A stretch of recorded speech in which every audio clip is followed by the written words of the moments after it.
دنیا میں آپ کما رہے ہیں 100 روپیہ کما رہے ہیں، آپ کا خرچ 80 روپیہ 20 روپیہ بچ رہا ہے، آپ یہ سوچ رہے یہ 20 روپیہ میری اولاد کھائے گی، آپ اپنی اولاد کے لیے تیاری کر رہے ہیں، آپ اپنی اولاد کے لیے تیاری کر رہے ہیں۔ اگر آپ 110 کماتے ہیں تو پھر 30 روپیہ بچ رہا ہے، آپ یہ سوچتے ہیں میری اولاد کی اولاد یہ کھائے گی۔ میرے بھائیوں، دنیا میں اپنی اولاد کے لیے یہ کما رہے ہیں، دنیا میں اپنی اولاد کی اولاد کے لیے بھی کما رہے ہیں، اور یہ سوچ رہے ہیں کہ میری اولاد آنے والی میری نسلیں جو ہوں گی وہ آرام سے رہے گی، وہ سکھ سے رہے گی، چین سے رہے گی، سکون سے رہے گی۔ میرے بھائیوں، ہم اور اب دنیا کی تیاری کر لیتے لیکن آخرت کی تیاری نہیں کر رہے۔ جب یہ دنیا فانی ہے، یہ دنیا ایک دن ختم ہو جائے گی، لیکن آخرت کی زندگی تو ہمیشہ باقی رہنے والی ہے۔ وَالْآخِرَةُ خَيْرٌ وَأَبْقَىٰ، آخرت کی زندگی تو بہتر ہے اور زیادہ باقی رہنے والی ہے میرے بھائیوں۔ لیکن ہاں، اس کی تیاری کیسے کی جائے؟ اللہ رب العالمین فرماتا ہے وَأَمَّا مَنْ خَافَ مَقَامَ رَبِّهِ وَنَهَى النَّفْسَ عَنِ الْهَوَىٰ فَإِنَّ الْجَنَّةَ هِيَ الْمَأْوَىٰ۔ اے لوگوں جو اپنے رب کے سامنے کھڑا ہونے سے ڈر جائیں، اپنے رب کے سامنے کھڑا ہونے سے ڈر جائیں، ہاں، اور اپنے نفس کو کنٹرول کر لے۔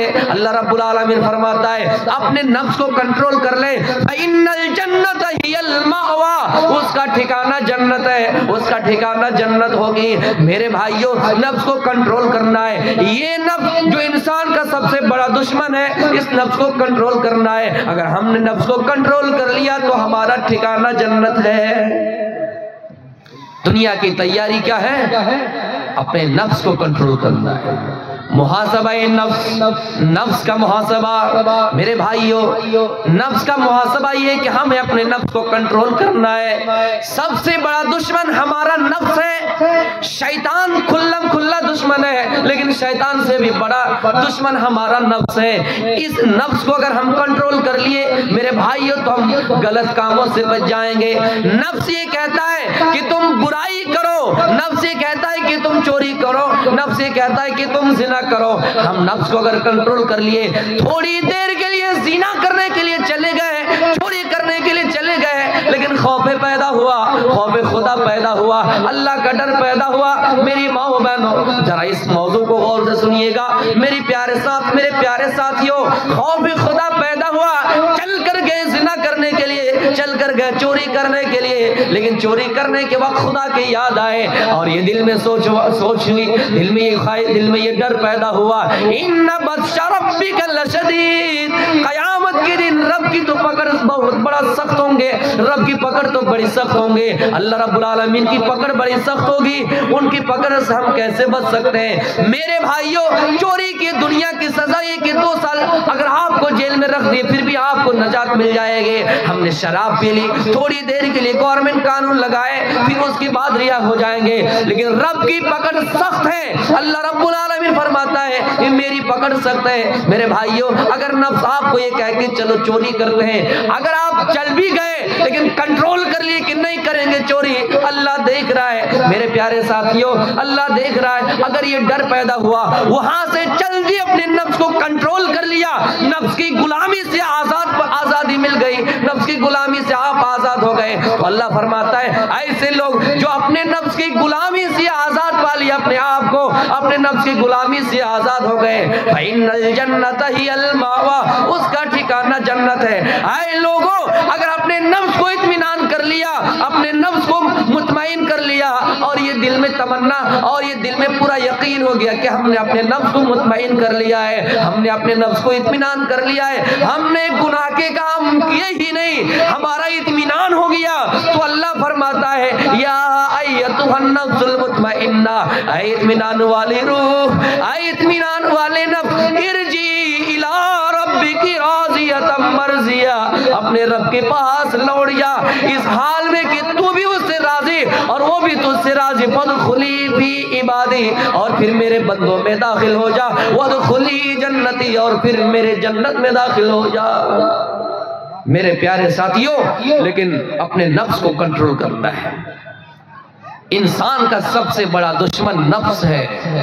آپ کہیں گے شیطان، نہیں، شیطان کو بھی کوئی بہکانے والا ہے۔ تو یہی نفس ہے. شیطان کو بھی نفس نے ہی بہکایا اور ان کے دل میں ایک بات ڈالی, ایک خیال ڈالا, کیا ابلیس تم تو آدم سے بہتر ہو, تم تو آدم سے بہتر ہو. یہ کون خیال ڈالا تھا؟ نفس ہی. تو انسان کا سب سے بڑا دشمن نفس ہے. ہمیں اور آپ کو اپنے نفس کو کنٹرول کرنا ہے اور ہمیشہ اپنا حساب و کتاب کر لینی چاہیے. اپنے حساب و کتاب میرے بھائیوں اپنے نفس کا محاسبہ کر لینا چاہیے. ہم اور آپ دنیاوی باتوں میں لگے رہتے ہیں, راستوں میں بیٹھ گئے تو دنیاوی باتیں کر رہے ہیں, کہیں میلہ گئے دنیاوی باتیں کر رہے ہیں, کہیں ایک جگہ جمع ہے تو دنیاوی باتیں کر رہے ہیں. آپس میں ہنسی مذاق ایک دوسرے کا مذاق اڑایا کرتے ہیں, ہمیشہ آپس میں ایک دوسرے کو لعن طعن کیا کرتے ہیں. لیکن میرے بھائیوں اپنی زندگی کے بارے میں غور نہیں کرتے کہ ہم نے اپنی آخرت کے لیے کیا تیاری کر رکھی ہے, اور یہ کبھی نہیں سوچتے کہ ابھی اگر ہم مر جائیں تو ہمارا کیا رزلٹ ہوگا, ہمارا نتیجہ کیا ہوگا, ہمارا پریرام کیا نکلے گا, ہمیں جنت ملے گی بھی یا نہیں. ہم دنیاوی باتوں میں مشغول رہتے ہیں اور کسی کے اندر تھوڑا بہت نقص اگر مل جائے تو پھر ان کا مذاق کرتے رہتے ہیں. آپ کو ایک چٹکلا بتا رہا ہوں. حضرت نوح علیہ السلام اپنی قوم کو دعوت و تبلیغ بہت سالوں تک کی, 950 سال تک کی, لیکن جب نہیں مانی تو اللہ رب العالمین نے دیکھا کہ قوم نوح عذاب کے مستحق ہے, کچھ نافرمان قوم نہیں مانی. تو اللہ رب العالمین نے نوح علیہ السلام کو حکم دیا کہ ایک کشتی بناؤ. نوح علیہ السلام کشتی بنانا شروع کر دی تو قوم نے اور مذاق اڑایا. بے موسم میں آپ کشتی بنا رہے ہیں جہاں پر پانی کا نام و نشانہ موجود نہیں ہے, پانی نہیں, برسات نہیں, کچھ نہیں, اور بے موسم حضرت نوح علیہ السلام کشتی بنا رہے ہیں اور مذاق اڑایا. جب کشتی بن کے تیار ہو گئی تو نافرمان قوموں کی میرے بھائیوں ان کی ہٹ دھرمی دیکھی, انہوں نے کشتی پر ہی پاخانہ کرنا شروع کر دیا, لیٹرین کرنا شروع کر دیا. اتنے نافرمان اور بری اور گندی سوچ رکھنے والی قوم جنہوں نے کشتی پر ہی پاخانہ شروع کر دیا. تھوڑی دیر کے لیے حضرت نوح علیہ السلام اللہ سے شکایت کی, مایوس ہو گئے. لیکن میرے بھائیوں یقین جانیے ہم اور آپ یہ سوچتے ہیں کہ ہم چالاک ہیں, جس طرح کفار یہ سمجھتے تھے کہ ہم چالاک ہیں, لیکن اللہ اس کا جواب قرآن میں دیتا ہے وَمَكَرُوا وَمَكَرَ اللَّهُ وَاللَّهُ خَيْرُ الْمَاكِرِينَ. اے کافروں تم کچھ بھی کر لو, تم کچھ بھی چال چل لو, اللہ بھی چال چلنے والا ہے. وَاللَّهُ خَيْرُ الْمَاكِرِينَ, اللہ بہترین چال چلنے والا ہے. تم لیٹرین کرو, پاخانہ کرو, گندگی پھیلاؤ, کچھ کرو, لیکن اللہ کیا کہتا ہے ہم تمہاری ہی ذریعے کام لیں گے. تب پھر کیا کیا, اللہ کا عذاب آیا وائرس کی طرح, اور ان کی قوم میں کھجلی ہو گئی. سب کھجلا رہا ہے, جدھر دیکھو کھجلا رہا ہے, بوڑھے بچے جوان سب کھجلا رہے ہیں, پریشان حال ہے, کوئی دوا ہے ہی نہیں. آج کل کی طرح نہیں کہ اس زمانے میں دوا وغیرہ اس ٹائم نہیں ملے, کچھ کھجلی کی دوا ہے ہی نہیں, سب پریشان حال ہے کہ کہاں دوا ملے.